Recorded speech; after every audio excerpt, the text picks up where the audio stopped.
وصلی وسلم علی رسول النبی الکریم اما بعد فاعوذ باللہ من الشیطان الرجیم بسم اللہ الرحمن الرحیم قال اللہ تبارک و تعالی فی القرآن المجید فالذین آمنوا بہ وعزروہ ونصروہ واتبعوا النور الذی انزل معہ اولئک هم المفلحون۔ صدق اللہ العظیم۔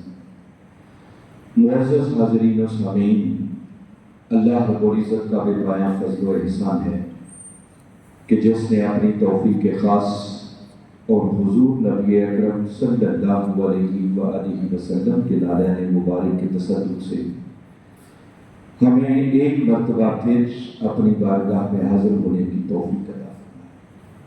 دعا ہے کہ اللہ رب العزت ہماری اس حاضری کو قبول فرمائے۔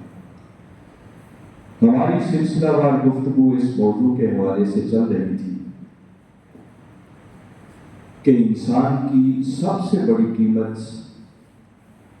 یہ ہے کہ خدا خود بندے کا ہوتا ہے، اور خدا اس بندے کا ہوتا ہے جو اس کے محبوب محمد مصطفیٰ صلی اللہ علیہ وسلم کا وفادار ہے، اور تاجدار کائنات صلی اللہ علیہ وسلم کی وفاداری کے تقاضے کیا ہیں، اس حوالے سے ہماری بات آگے چل رہی تھی۔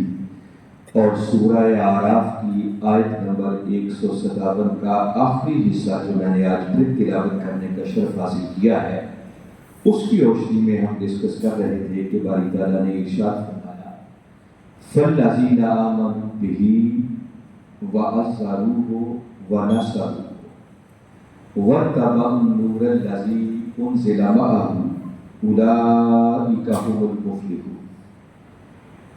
اس مقام پر باری تعالیٰ نے اپنے محبوب مکرم صلی اللہ علیہ وسلم کی وفاداری کے 4 تقاضے بیان کیے، جن میں سب سے پہلا تقاضا یہ ہے، فرمایا فَالَّذِينَ آمَنُوا بِهِ، پس وہ لوگ جو میرے اس محبوب محمد مصطفیٰ صلی اللہ علیہ وسلم پر ایمان لائے۔ اس پر بڑی تفصیل سے ہم گفتگو کر چکے ہیں، بلکہ کئی نشستیں اس موضوع پر ہوئیں۔ وفاداری کا دوسرا تقاضا جو آگے اس مقام پر بیان کیا، آگے فرمایا وَعَزَّرُوهُ، اور جنہوں نے ہر حد سے بڑھ کر میرے محبوب مکرم صلی اللہ علیہ وآلہ وسلم کی بارگاہ کا ادب کیا، وَنَصَرُوهُ، اور جنہوں نے میرے محبوب کی مدد کی، وَاتَّبَعُوا النُّورَ الَّذِي أُنزِلَ مَعَهُ، اور جنہوں نے اس نور کی اتباع کی جو نور اس رسول مکرم صلی اللہ علیہ وسلم کے ساتھ اتارا گیا۔ فرمایا جو ان 4 تقاضوں کو پورا کرتے ہیں، در حقیقت وہی میرے محبوب کے وفادار ہیں، اور ایسے ہی لوگوں کے لیے حسر کے انداز میں فرمایا اولئک هم المفلحون، فرمایا حقیقت میں یہی وہ لوگ ہیں جو فلاح پانے والے، کامیابی حاصل کرنے والے اور منزل مراد تک پہنچنے والے۔ دوسرے وفاداری کے تقاضے پر ہماری بات ہو رہی تھی کہ وفاداری کا دوسرا تقاضا جو باری تعالیٰ نے اس مقام پر بیان کیا وہ ہے وَعَزَّرُوهُ، اور عزّرُوهُ کا لفظ تعزیر سے نکلا ہے، اور تعزیر اس ادب کو کہتے ہیں جو ہر حد سے بڑھ کر، وہ ادب جو کسی حد کے اندر ہو، وہ کائنات میں کسی اور کا تو ہو سکتا ہے، وہ کبھی بارگاہ مصطفی کے لائق نہیں ہو سکتا۔ ہمارے آقا صلی اللہ علیہ وسلم کی بارگاہ کے لائق ادب صرف وہی بنتا ہے جو ہر حد سے بڑھ کر۔ اس پر بھی ہماری غالباً 2 یا 3 نشستیں ہو چکی ہیں، اور میں نے بتایا تھا کہ یہ وجہ ہے کہ اللہ رب العزت نے اپنے محبوب مکرم صلی اللہ علیہ وسلم کی بارگاہ اقدس کے ادب کو ایمان قرار دیا۔ کوئی جاننا چاہے کہ ایمان کسے کہتے ہیں، تو ایمان حقیقت میں نام ہی تاجدار کائنات صلی اللہ علیہ وسلم کی بارگاہ اقدس میں بنا ہوا ہے۔ جب تک کوئی شخص پہلے کمری والے آقا صلی اللہ علیہ وسلم کی محبت، عشق اور ادب میں خود کو ملاتا نہیں ہے، اسے ایمان کی خیرات نہیں ہو سکتی۔ اور پھر ہم نے سورہ بقرہ کی روشنی میں، سورہ نور کی روشنی میں اور سورہ حجرات کی روشنی میں اس مضمون کو سمجھنے کی کوشش کی تھی۔ میں نے سورہ حجرات کی بھی 2 آیات پر بڑی اجمالاً سی گفتگو کی تھی۔ آج انشاءاللہ سورہ حجرات کی 3 آیت کریمہ کو اسی مضمون کو سمجھنے کے لیے ہم آگے اپنے سامنے رکھیں۔ پہلی 2 آیات میں باری تعالیٰ نے اپنے محبوب مکرم صلی اللہ علیہ وسلم کی بارگاہ کے آداب سکھائے، اور آداب سکھانے کے ساتھ ساتھ یہ بتایا کہ جو میرے محبوب کی بارگاہ اقدس کی بے ادبی کرے گا اس کی سزا کیا ہے۔ میں صرف ترجمہ کر دیتا ہوں۔ پہلی آیت میں باری تعالیٰ نے ایمان والوں سے مخاطب ہو کر فرمایا، یا ایھا الذین آمنوا، اے ایمان والو، لا تقدموا بین یدی اللہ ورسولہ، دیکھو آئندہ کبھی اللہ اور اس کے رسول سے آگے نہیں بڑھنا۔ واتقوا اللہ، اور اس معاملے میں اللہ سے ڈرنا۔ ان اللہ سمیع علیم، بے شک اللہ سب کچھ سننے والا بھی ہے اور سب کچھ جاننے والا بھی۔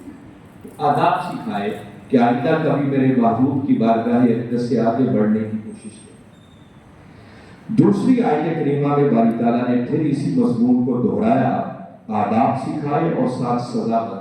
فرمایا، یا ایھا الذین آمنوا، اے ایمان والو، لا ترفعوا اصواتکم فوق صوت النبی، دیکھو تمہاری آواز بھی میرے نبی مکرم صلی اللہ علیہ وسلم کی آواز سے اونچی نہیں ہونی چاہیے۔ وَلَا تَجْهَرُوا لَهُ بِالْقَوْلِ كَجَهْرِ بَعْضِكُمْ لِبَعْضٍ، اور جس طرح تم آپس میں ایک دوسرے کو اونچی اونچی آواز سے بلاتے ہو، فرمایا کبھی یوں میرے محبوب کو آواز دی۔ تو بولا اگر یہ ایسی بے ادبی ہو گئی، کسی کی آواز اونچی ہو گئی یا کسی نے اپنے جیسا سمجھ کر بلا دیا، تو پھر وہ آگے سزا بتائی۔ فرمایا یہ اتنا بڑا جرم ہوگا، ان تحبط اعمالکم، اس ایک بے ادبی کی وجہ سے تمہاری زندگی بھر کے سارے اعمال ہی ہفت کر دیے جائیں گے، کچھ بھی پلے میں باقی نہیں بچے گا، اور سارے اعمال اسی کے برباد ہوتے ہیں جس کا ایمان ہی چلا جائے۔ اعمال بھی گئے، ایمان بھی گئے۔ کوئی پوچھے کہ ایمان کیوں گیا، تو میں پہلے عرض کر چکا ہوں کہ جب ایمان نام ہی بارگاہ مصطفیٰ کے ادب کا ہے، تو جب ادب نہ رہا تو ایمان کا۔ اور آگے ایک بات کی، وَأَنْتُمْ لَا تَشْعُرُونَ، فرمایا تمہارا سب کچھ برباد بھی کر دیا جائے گا اور تمہیں اس بات کا شعور بھی نہیں ہوگا، تمہیں پتہ بھی نہیں چلے۔ مولا اس کا کیا فائدہ؟ فرمایا اگر کسی کو پتہ چل جائے کہ لٹ گیا، بچا ہی کچھ نہیں، تو ممکن ہے وہ توبہ کرنے آ جائے، معافی مانگنے آ جائے، مگر میری غیرت کو یہ گوارا ہی نہیں ہے کہ گستاخ میرے مصطفیٰ کا ہو اور پھر اسے توبہ کی توفیق مل جائے۔ تو گویا ایسے شخص کے لیے جو تاجدار کائنات صلی اللہ علیہ وسلم کی بارگاہ اقدس کی بے ادبی کرتا ہے، فرمایا اس کے اعمال بھی ضائع ہو جاتے ہیں، اس کا ایمان بھی ضائع ہو جاتا ہے، اور ایسے شخص کے لیے کہ قیامت تک توبہ کا دروازہ بھی بند کر دیا جاتا ہے۔ اسے سمجھ ہی نہیں آتا، اسے شعور ہی نہیں ہوتا کہ میرے ساتھ ہوا کیا۔ اب تیسری آیت کریمہ، آپ اس مضمون کی اہمیت کا اندازہ کریں کہ وہ قرآن جس نے قیامت تک آنے والے مسائل کو ڈسکس کرنا ہے، ایک ہی جگہ پر صرف اپنے محبوب کی بارگاہ اقدس کے آداب سکھانے کے لیے اللہ نے کتنی آیات نازل کی۔ اب آگے تیسری آیت ہے، اور اس آیت کریمہ میں باری تعالیٰ نے بنیادی بات یہ سمجھائی ہے کہ جو بے ادبی کرے گا اس کا تو بچے گا کچھ نہیں۔ اب سنو کہ جو میرے محبوب کی بارگاہ کا ادب کرے گا اس کی جزا کیا ہے، اسے ملتا کیا ہے۔ یہ مرکزی مضمون ہے تیسری آیت کا۔ تیسری آیت کریمہ کا آغاز باری تعالیٰ نے یوں کیا، فرمایا ان الذین یغضون اصواتهم عند رسول اللہ۔ آپ ایک ایک لفظ پر غور کریں، میں چاہتا ہوں پوری سمجھ آنی چاہیے کہ قرآن کیا کہتا ہے۔ ان الذین، اس کا معنی ہے بے شک وہ لوگ، کون؟ یغضون اصواتهم، جو اپنی آوازوں کو پست کر لیتی ہیں، آہستہ کر لیتی ہیں، نیچے کر لیتی ہیں۔ کب؟ عند رسول اللہ، جب وہ اللہ کے رسول کی بارگاہ اقدس میں آئے۔ فرمایا بے شک وہ لوگ کہ جب وہ اللہ کے رسول صلی اللہ علیہ وآلہ وسلم کی بارگاہ اقدس میں آئیں تو جو ادباً حیاء اپنی آوازوں کو نیچے کر لیں، آہستہ کر لیں، ان کے لیے باری تعالیٰ نے حسر کے انداز میں اعلان کیا اولئک الذین، فرمایا یہی وہ لوگ ہیں امتحن اللہ قلوبہم للتقوی، جن کے دلوں کو خدا تقوی کا نور دینے کے لیے چن لیتا ہے۔ اب یہ ساری جزائیں آگے بیان ہو رہی ہیں، ساتھ آگے فرمایا لہم مغفرۃ، اور انہی لوگوں کے لیے مغفرت ہے، واجر عظیم، اور ان کے لیے بڑا عظیم اجر ہے۔ ترتیب سے اگر اس آیت کریمہ کے مضمون کو لے کر چلیں تو بالکل میرے ساتھ ساتھ آپ غور کریں قرآن کے ان کے کلمات پر۔ باری تعالیٰ نے اس تیسری آیت کریمہ کا مضمون یوں شروع کیا، فرمایا ان الذین، بے شک وہ لوگ۔ اتنے کلمات پہ رک کر غور کریں تو فوراً ذہن میں پہلا سوال آتا ہے کہ یہ تو فرمایا گیا بے شک وہ لوگ، تو بولا کہ وہ لوگ کہہ کر تو تو نے بات کی، مگر ان سے مراد کون ہے؟ اب مومنوں کی بات کر رہا ہے یا کافروں کی بات کر رہا ہے؟ آپ پہلی دو آیتوں کو پڑھیں گے نا تو باری تعالیٰ نے ان کے مضمون کو جب شروع کیا تو ایمان والوں سے ڈائریکٹ خطاب کیا، فرمایا یا ایھا الذین آمنوا، اے ایمان والو۔ دوسری آیت میں پھر یہی کلمات ریپیٹ کیے، یا ایھا الذین آمنوا، اے ایمان والو۔ تو پتہ چل جاتا ہے کہ بات ایمان والوں سے ہوئی۔ مگر جب یہ تیسری آیت کریمہ آئی تو اب باری تعالیٰ نے اس آیت کریمہ کے اندر نہ مومنوں کا نام لیا ہے نہ کافروں کا نام لیا ہے، بس سمپلی یوں کہا ان الذین، بے شک وہ لوگ۔ تو ایک فطری سا سوال پیدا ہوتا ہے کہ مولا کون؟ اب مومنوں کی بات کرنے لگا ہے یا کافروں کی بات کرنے لگا؟ تو اس کا جواب بڑا سادہ سا ہے کہ جب اس نے سمپل یوں فرمایا بے شک وہ لوگ، یہ جو سوال ذہن میں پیدا ہوا کہ مومن یا کافر، تو جواب ہے کسے باشی، فرمایا کوئی بھی ہو، وہ مومن بھی ہو سکتے ہیں کافر بھی ہو سکتے ہیں، فرمایا اینی ون، کوئی بھی ہو، بس ایک خوبی اگر اس میں پائی جائے، اور وہ خوبی کیا؟ یغضون اصواتہم عند رسول اللہ، کہ جب وہ اللہ کے رسول صلی اللہ علیہ وسلم کی بارگاہ اقدس میں آئیں تو بس وہ اپنی آوازوں کو آہستہ کر دیں، نیچے کر دیں، آوازوں کو پست کر دیں۔ فرمایا جس نے اتنا بھی میرے محبوب مکرم صلی اللہ علیہ وسلم کی بارگاہ اقدس کا ادب کیا، ان کے لیے باری تعالیٰ نے اعلان کیا اولئک الذین، فرمایا یہی وہ لوگ ہیں امتحن اللہ قلوبہم للتقوی، جن کے دلوں کو خدا تقوی کا نور دینے کے لیے چن لیتا ہے۔ یہ بات بڑی اہم ہے۔ باری تعالیٰ نے پہلی جزا یہ بتائی ہے کہ جو میرے محبوب مکرم صلی اللہ علیہ وسلم کی بارگاہ اقدس کا ادب کرتا ہے، فرمایا ایسے ہی شخص کے دل کو میں خدا منتخب کر کے چن کے تقوی کی دولت عطا کر دیتا ہوں، تقوی کا نور عطا۔ اس بات کی مزید اہمیت کو سمجھ لا ہو کہ باری تعالیٰ نے کتنی بڑی بات کی ہے، تو یاد رکھیں تقوی کسی معمولی نعمت کا نام نہیں۔ یوں سمجھیں جس کو تقوی مل گیا اس کی دنیا بھی سنور گئی، اس کی آخرت بھی سنور گئی۔ اور باری تعالیٰ حقیقت و متقی ہی دیکھنا چاہتا ہے۔ اللہ تعالیٰ کے ہاں یہ جو ہم نے ذاتیں، برادریاں، قبیلے بنا رکھے ہیں نا، اس کے اندر بڑائی کا کوئی معیار نہیں ہوتا۔ اللہ کے ہاں بڑا کون ہے؟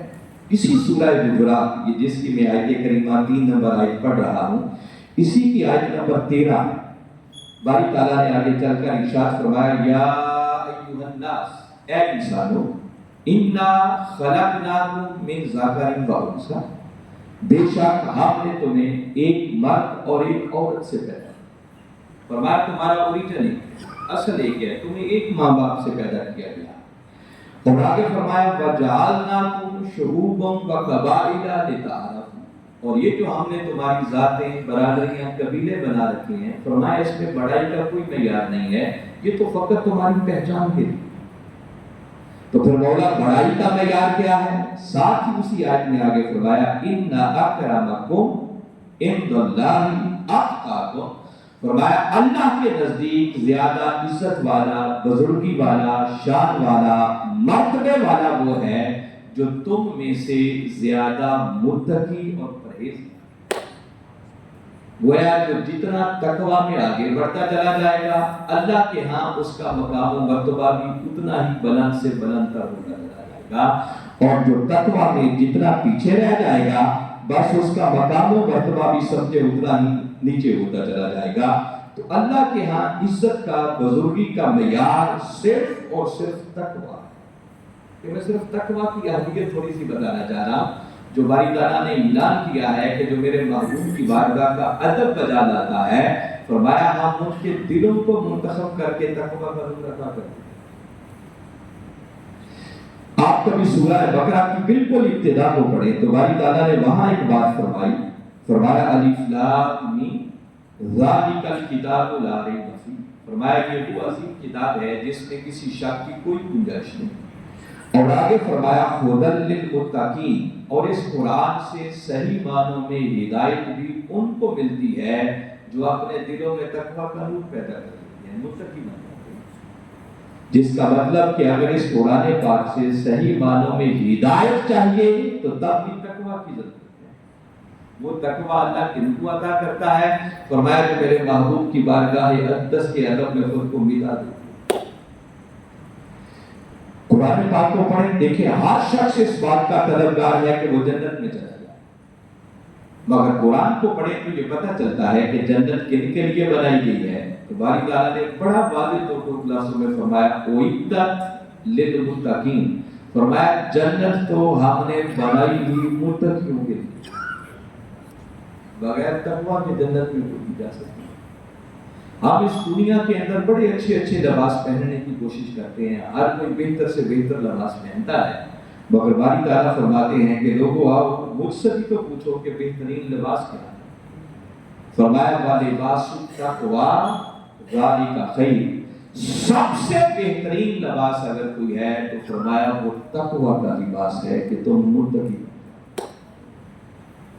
انسان جب سفر پہ نکلتا ہے تو وہ ذات راہ کا اہتمام کرتا ہے، مگر باری تعالیٰ فرما رہے ہیں کہ لوگوں یہ جو تم زندگی گزار رہے ہو یہ بھی تو ایک سفر ہے، تم آخرت کی منزل کی طرف روانہ ہو، اس سفر کے لیے بھی تمہیں کوئی زاد راہ چاہیے۔ اس کے لیے زاد راہ کیا ہے؟ تو فرمایا وَتَزَوَّدُوا فَإِنَّ خَيْرَ الزَّادِ التَّقْوَىٰ، فرمایا لوگوں زاد راہ اختیار کرو، مگر سب سے بہترین زاد راہ وہ تمہاری طرف سے تقویٰ ہے، تو متقی بن جاؤ۔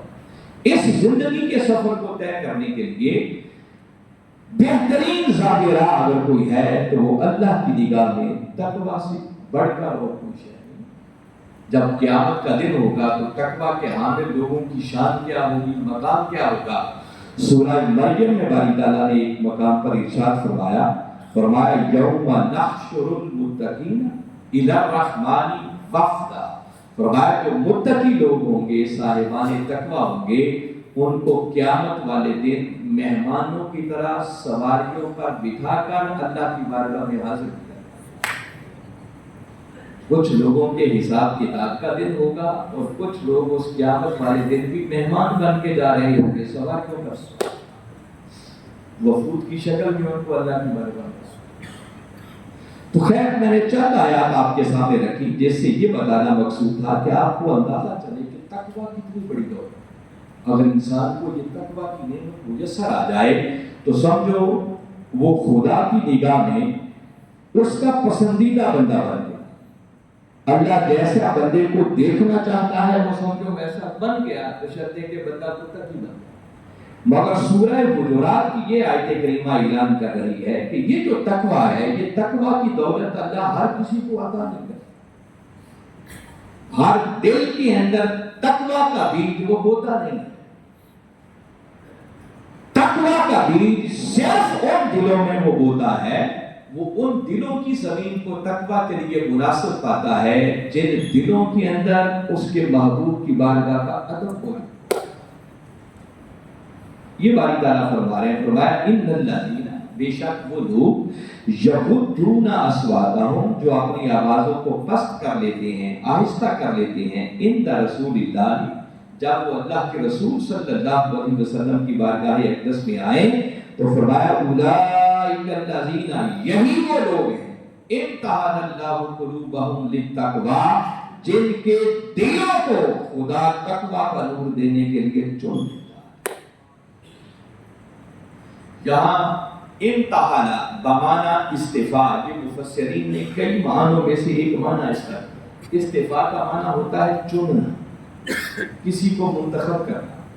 اور اگر اللہ یہ کہے کہ امتحان اللہ قلوبہم، اللہ ان کے دلوں کو چن لیتا ہے، اب ایک خاص بات ذہن میں رکھیں، چنا کسے جاتا ہے؟ جس کی تلاش گو اللہ کی تلاش ہماری تلاش کی طرح نہیں ہے کہ معاذ اللہ کوئی چیز گم ہو جاتی ہے تو وہ تلاش کرتا ہے، نہیں۔ اس تقویٰ کی اہمیت اور بارگاہ رسالت کا ادب کرنے والوں کا مقام سمجھانے کے لیے عرض کر رہا ہوں۔ دیکھیں کبھی آپ بازار جاتے ہیں، کنوں کا موسم اور ٹوکرے بھرے ہوتے ہیں، بندہ تلاش کرتا رہتا ہے اور جو اچھا دانہ ملتا ہے اس کو چن کے ادا کرتا چلا جاتا ہے۔ گویا انسان چنتا اسے ہے جس کی تلاش ہو، اس کو اچھے کی تلاش ہوتی ہے کہ یہ ملے تو اس کو چن کے ادا کرنا۔ اور اگر اللہ کہے کہ میں ان دلوں کو چن لیتا، اس کا مطلب کہ اللہ کسی کی تلاش میں کہ کوئی ایسا مل جائے، کیسا؟ جس کے دل میں بارگاہ مصطفیٰ کا ادب ہو، وہ ادب والے دل کو دیکھتا ہے، چنتا ہے، اور اسے خود تقویٰ کے نور سے مالا مال۔ اب دیکھیں زندگی میں جتنے اعمال ہم کرتے ہیں ان اعمال کا مقصد کیا ہوتا ہے کہ ہم متقی بن جائیں، تقویٰ کی دولت ہمیں مجسر ہے۔ انسان نمازیں پڑھتا ہے کہ متقی بن جائے، روزے رکھتا ہے متقی بن جائے۔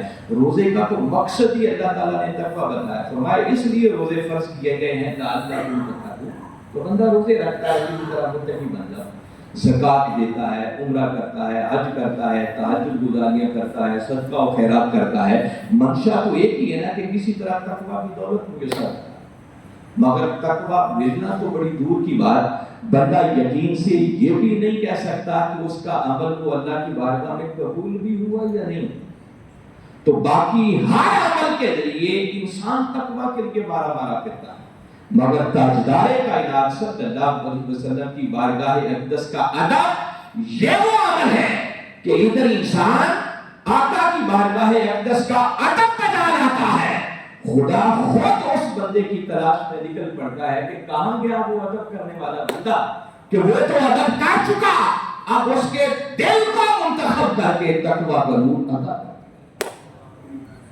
تاجدار کائنات صلی اللہ علیہ وسلم کا ادب یہ وہ دولت ہے کہ اگر کوئی ادب کرنے والا بن جائے تو اس ادب کے صدقے اللہ اس کے دل کو تقویٰ کی دولت سے مالا مال کرتا ہے، اس کو تقویٰ کا نور عطا کرتا ہے۔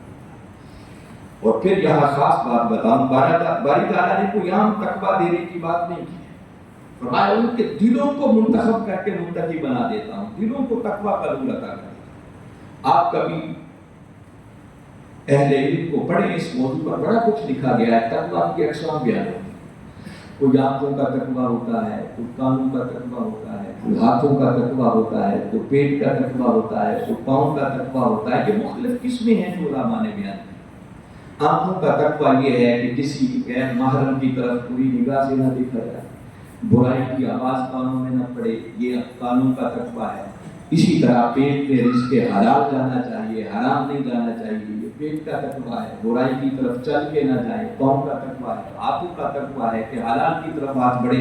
اب غرض کی مختلف قسمیں بیان کی ہیں، مگر تاجدار کائنات صلی اللہ علیہ وسلم نے ایک مرتبہ خود اشارہ فرمایا اور اپنی زبان مبارک سے ارشاد فرمایا التقویٰ ہاہنا، فرمایا لوگوں اصل تقویٰ یہاں۔ اور اس کی وضاحت فرماتے ہوئے میرے آقا نے ایک مقام پر ارشاد فرمایا ان فی الاجساد مضغۃ، فرمایا لوگوں جسموں کے اندر ایک گوشت کا لوتھڑا، اگر وہ سمجھ جائے تو تمہارا پورا جسم سمجھ جاتا ہے، اور اگر وہ بگاڑ کا شکار ہو جائے تو تمہارا پورا جسم ہی بگاڑ کا شکار ہو جائے۔ اور وہ گوشت کا لوتھڑا کیا ہے؟ فرمایا الا وہی القلب، لوگوں یاد رکھو وہ گوشت ایسا لوچڑا کہ جس کے سنورنے اور بگڑنے پر تمہارے پورے کے پورے جسم کے سنورنے اور بگڑنے کا انحصار ہے، گوشت کے اس لوچڑے کا نام دل ہے۔ اس لیے فرمایا اصل تقویٰ دل کا تقویٰ۔ تو باری تعالیٰ نے ارشاد فرمایا کہ جو میرے محبوب مکرم صلی اللہ علیہ وسلم کی بارگاہ اقدس کا ادب بجا لاتا ہے تو ایسے شخص کو میں کوئی جزوی تقویٰ عطا نہیں کرتا۔ کیا کرتا ہوں؟ فرمایا ان کے دلوں کو منتخب کرتا ہوں، چنتا ہوں، اور ان کے دلوں کو چن کر تقویٰ کے نور سے مالا مال کرتا ہوں۔ ان کو تقویٰ بھی ساری منزلیں طے کرواتا ہے۔ مگر شروع جہاں سے میں نے بات کی کہ باری تعالیٰ کہ اتنا بڑا جو کرم فرما رہا ہے اور ان کے دلوں کو منتخب کر کے تو تقویٰ کا نور عطا کر دیتا ہے، یہ کن کی بات ہو رہی ہے؟ ان الذین، بے شک وہ لوگ، یہ مومنوں کے لیے ہے یا کافروں کے لیے؟ تو فرمایا جب میں نے شرط لگائی نہیں نہ کسی مومن کی نہ کافر کی، تو اس کا مطلب کسے باشد کوئی بھی ہو، بس ایک خوبی ہو کہ میرے محبوب کی بارگاہ کا ادب کرنے والا ہو۔ فرمایا اگر وہ صاحب ایمان ہے تو اس کو ایمان سے بڑھا کر تقویٰ کی منزل پر فائز کر دوں گا، اور اگر کوئی کافر تھا اس نے آ کر میرے محبوب مکرم صلی اللہ علیہ وسلم کی بارگاہ کا ادب کر لیا تو فرمایا اس ادب کے صدقے پہلے اسے ایمان کی دولت سے نوازوں گا، اور خالی ایمان تک نہیں رہنے دوں گا بلکہ اس کو بھی ساری منزلیں طے کروا کے تقویٰ کی منزل پر فائز کر دوں گا۔ یہ اہمیت بتا رہا ہوں کہ تاجدار کائنات صلی اللہ علیہ وسلم کی بارگاہ اقدس کے ادب کرنے کی اہمیت کو قرآن کیسے دیا۔ پچھلی آیت میں کیا تھا؟ صاحب ایمان شخص تھا، بس معمولی سی بھی ہوئی آواز اونچی کر گیا تھا۔ فرمایا زندگی بھر کے سارے اعمال بھی گئے، جو نمازیں پڑھی تھی، روزے رکھے تھے، حج کیے تھے، عمرے کیے تھے، باتیں کی تھی، تبلیغیں کی، سارے اعمال بھی گئے، ساتھ ایمان بھی گیا، اور فرمایا ایسے شخص کے لیے پھر قیامت تک توبہ کا دروازہ بھی بند کر دیا۔ اور ادھر اس آیت کریمہ میں کیا فرمایا؟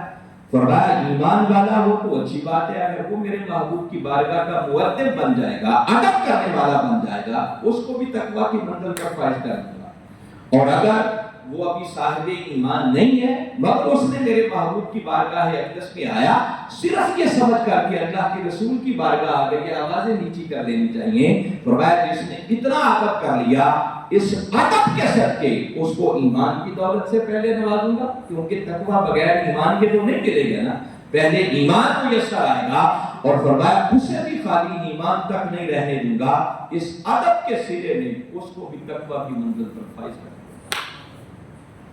جس کا مطلب یہ ہے کہ ایمان ملتا بھی بارگاہ مصطفیٰ کے ادب کے سرے میں ہے، اور ملا ہوا ایمان وہ بچتا بھی بارگاہ مصطفیٰ کے ادب کے صدقے سے۔